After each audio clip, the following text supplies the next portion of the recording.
السلام علیکم، میں ہوں عارف کاظمی اور آپ دیکھ رہے ہیں سچ ٹیلی ویژن کا ڈیجیٹل پلیٹ فارم۔ ناظرین، غزہ جنگ بندی کے حوالے سے بڑی اہم قسم کی اپڈیٹ سامنے آ رہی ہے، خاص طور پر اسرائیل کی جانب سے جو معاہدے کی خلاف ورزیاں کی جا رہی تھی۔ غزہ کی طرف امدادی سامان جو روکا گیا تھا، امدادی سامان کی جو ترسیل ہے اس کو روکنے کے نتیجے میں جو وہاں پر غذائی بحران پیدا ہو گیا تھا، توانائی کا بحران پیدا ہو گیا تھا۔ اس کے بعد یمن کی جانب سے ایک دھمکی دی گئی تھی، ایک ڈیڈ لائن دی گئی تھی اور ایک وارننگ دی گئی تھی اسرائیل کو کہ وہ صرف 4 روز کے اندر یہ تمام تر جو پابندیاں انہوں نے لگا دی ہیں، جو امدادی سامان معطل کر رکھی ہیں، وہ بحال کر دے۔ نہ کرنے کی صورت میں اسرائیل کے خلاف کارروائیاں شروع کر دی جائیں گی۔ اب وہ 4 روز کا ڈیڈ لائن جو ہے وہ ختم ہو گیا، لیکن اسرائیل کی جانب سے غزہ کے اوپر جو پابندیاں تھی، خوراک کی ترسیل کی، توانائی کی ترسیل کی، تو اس کے بعد اب باقاعدہ طور پر وہ ڈیڈ لائن ختم ہو گئی اور یمن کی جانب سے اسرائیل کے خلاف باقاعدہ اقدامات شروع کر دیے گئے ہیں۔ اسرائیل کی جو جہاز ہیں وہ ان کو جو بحر احمر سے گزرنے کا جو سلسلہ ہے وہ اب معطل کر دیا گیا ہے۔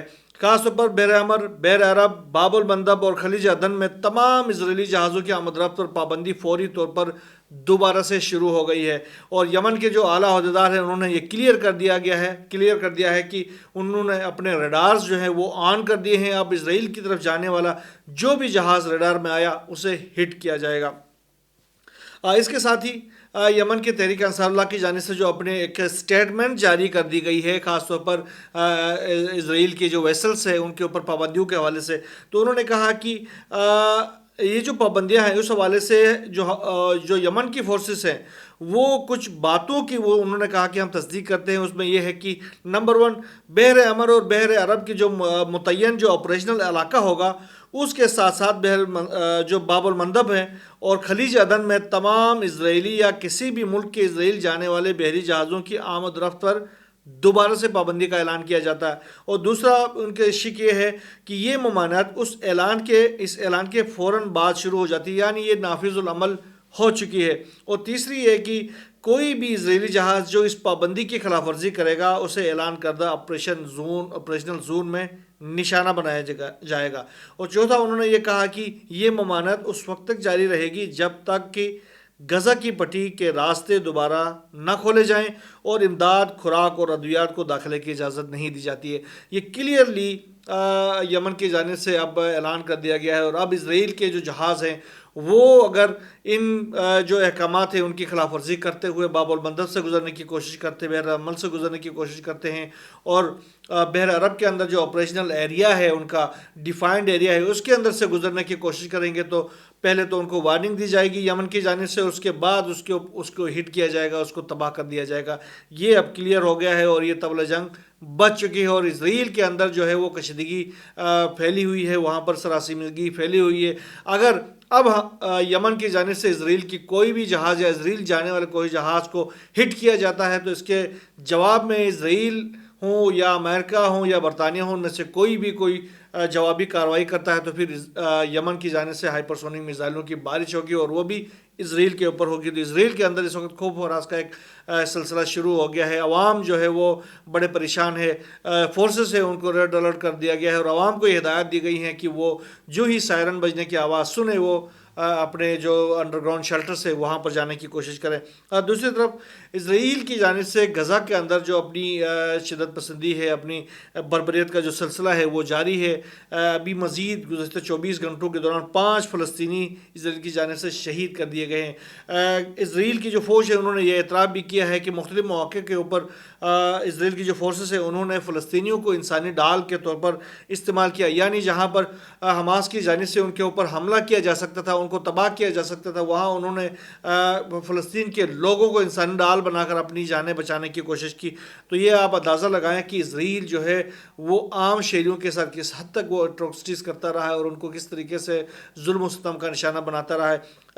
غزہ کی جنگ بندی کے حوالے سے اور اسرائیل کی جو یرغمالی ہے ان کی رہائی کے حوالے سے جو دیگر ممالک کی جانب سے وہ فیصلے مسلط کرنے کے جو کوششیں کی جا رہی ہیں اس وقت، فار ایگزامپل امریکہ کی جانب سے، دیگر ممالک کی جانب سے، اس حوالے سے خالد مشعل جو کہ حماس کے سینئر رہنما ہیں انہوں نے ایک بیان جاری کیا۔ انہوں نے کہا کہ فلسطینیوں پر کوئی بھی سیاسی نظام باہر سے مسلط نہیں کیا جا سکتا۔ فلسطینی عوام کو اپنے وطن پر حکومت کرنے کا حق حاصل ہے۔ جب تک اسرائیلی قبضہ جاری رہے گا ہتھیار نہیں ڈالیں گے۔ یہ بھی کلیئر ہو گیا۔ حماس نے کلیئر کر دیا ہے کہ جب تک اسرائیل کے جو فورسز ہیں وہ ایک بھی فوجی جو ہیں وہ غزہ کے اندر موجود ہیں ہتھیار نہیں ڈالیں گے۔ حماس کی جو جوان ہیں وہ لڑتے رہیں گے اور ہر حد تک جانے کی کوشش کریں گے۔ یورپی یونین نے جو ٹرمپ کا جو مجوزہ منصوبہ ہے ڈیموگرافک چینج کا، جہاں سے لوگوں کو نکال کے غزہ کے لوگوں کو نکال کے یمن، اردن اور مصر بھیجنے اور غزہ کو ایک سیاحتی ریزورٹ بنانے کی جو اس کی جو کوششیں ہیں، اس حوالے سے ایک کلیئر کٹ پیغام یورپی یونین کی جانب سے سامنے آیا ہے، اور ان کی جانب سے یہ کہا گیا کہ ہم غزہ میں ڈیموگرافک تبدیلیوں کی کسی بھی کوشش کو سختی سے مسترد کرتے ہیں۔ دوسرا انہوں نے کہا کہ عرب ممالک کے جو قاہرہ میں اجلاس ہوا تھا اس میں تعمیر نو کے حوالے سے جو منصوبہ پیش کیا گیا ہے اس کا ہم خیر مقدم کرتے ہیں۔ غزہ کے لیے انسانی امداد کو سیاسی حالات سے مشروط نہیں ہونا چاہیے، اور غزہ میں امداد کی جو ترسیل ہے اس میں حائل رکاوٹوں کو دور کرنا چاہیے۔ اب یہ یورپی یونین کی جانب سے بھی یہ کلیئر سٹانس سامنے آ گیا۔ اس سے پہلے یورپی یونین کسی حد تک جو ہے وہ اسرائیل کے ساتھ دے رہا ہوتا تھا، لیکن اب جب سے امریکہ اور یورپی یونین آمنے سامنے آ گیا ہے تو یورپی یونین کی جانب سے یہ جو بیان آیا ہے بڑا مثبت بیان ہے۔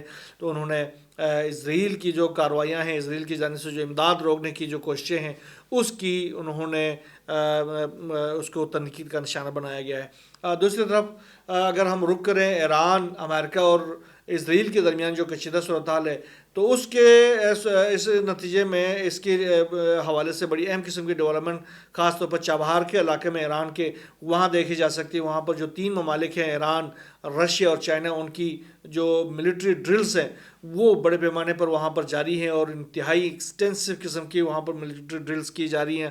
خاص طور پر ان تینوں ممالک کی جو بحری افواج ہیں وہ چابہار کے علاقے میں وہ بڑی اہم قسم کی ڈرلز کر رہی ہیں، اور اس میں تمام تر ان کے جو ڈسٹرائرز ہیں، ان کے جو جنگی بحری بیڑے ہیں وہ وہاں پر موجود ہیں، اور وہ جدید ترین اپنے اسلحے کی نمائش کر رہے ہیں، ان کی ٹیسٹنگ کر رہے ہیں، اور ساتھ ساتھ ایک دوسرے کو ٹیکنالوجی سمیت اپنی جو تربیت ہے ان کی بھی تبادلے کا کام جاری ہے۔ اور آنے والے دنوں میں اگر امریکہ کی جانب سے کوئی بھی ایکٹیویٹی کرنے کی کوشش کی جاتی ہے یا امریکی ایما کے اوپر اسرائیل ایران کے خلاف کوئی ایٹروسٹیز کرنے کی کوشش کرتا ہے، کوئی حملہ کرنے کی کوشش کرتا ہے، تو یہ تینوں ممالک جو ہیں وہ واقعی طور پر ان جو جارحین ہوں گے ان کے خلاف مل کر اقدامات کریں گے۔ امریکہ، ایران اور رشیا کے درمیان اس حوالے سے ایک اسٹریٹجک معاہدے کے اوپر دستخط بھی کیا گیا ہے، جس کے نتیجے میں ایران کے اوپر حملہ رشیا کے اوپر حملہ تصور کیا جائے گا، اور رشیا کے اوپر حملہ ایران کے اوپر حملہ تصور کیا جائے گا۔ یہ دونوں ممالک جو ہیں ایک دوسرے کے ساتھ ملٹری جو ٹیکنالوجی ہے اس کا تبادلہ بھی کر رہے ہیں۔ ساتھ ساتھ اس حوالے سے ایران اور چائنا کے درمیان بھی ایک اسٹریٹجک معاہدہ سی پیک سے کہیں بڑا معاہدہ ہے ان کے درمیان موجود ہے، جس میں تمام تر انفراسٹرکچر کی جو ترقی ہے اس کے ساتھ ساتھ ملٹری ٹو ملٹری جو تعاون ہے وہ بھی اس میں شامل ہے۔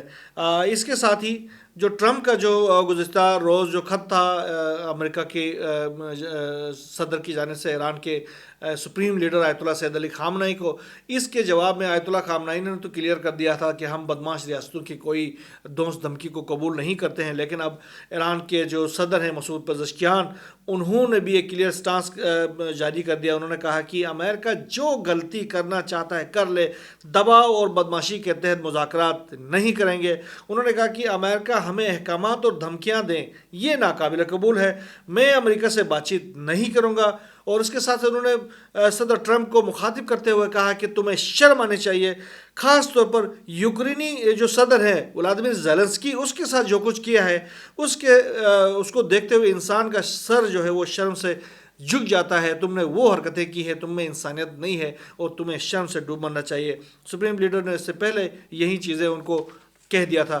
دوسری طرف ایران کے جوہری معاہدے جو ڈیل ہے، جوہری جو تنازع ہے، اس کے حوالے سے ایک یورپی یونین کا ایک بیان سامنے آ گیا ہے۔ خاص طور پر یورپی یونین کی جو خارجہ پالیسی کی سربراہ ہے کاجا کالاس، انہوں نے کہا کہ ایران کے جوہری پروگرام کا پھیلاؤ جو ہے وہ تہران کے وعدوں کے متصادم ہے۔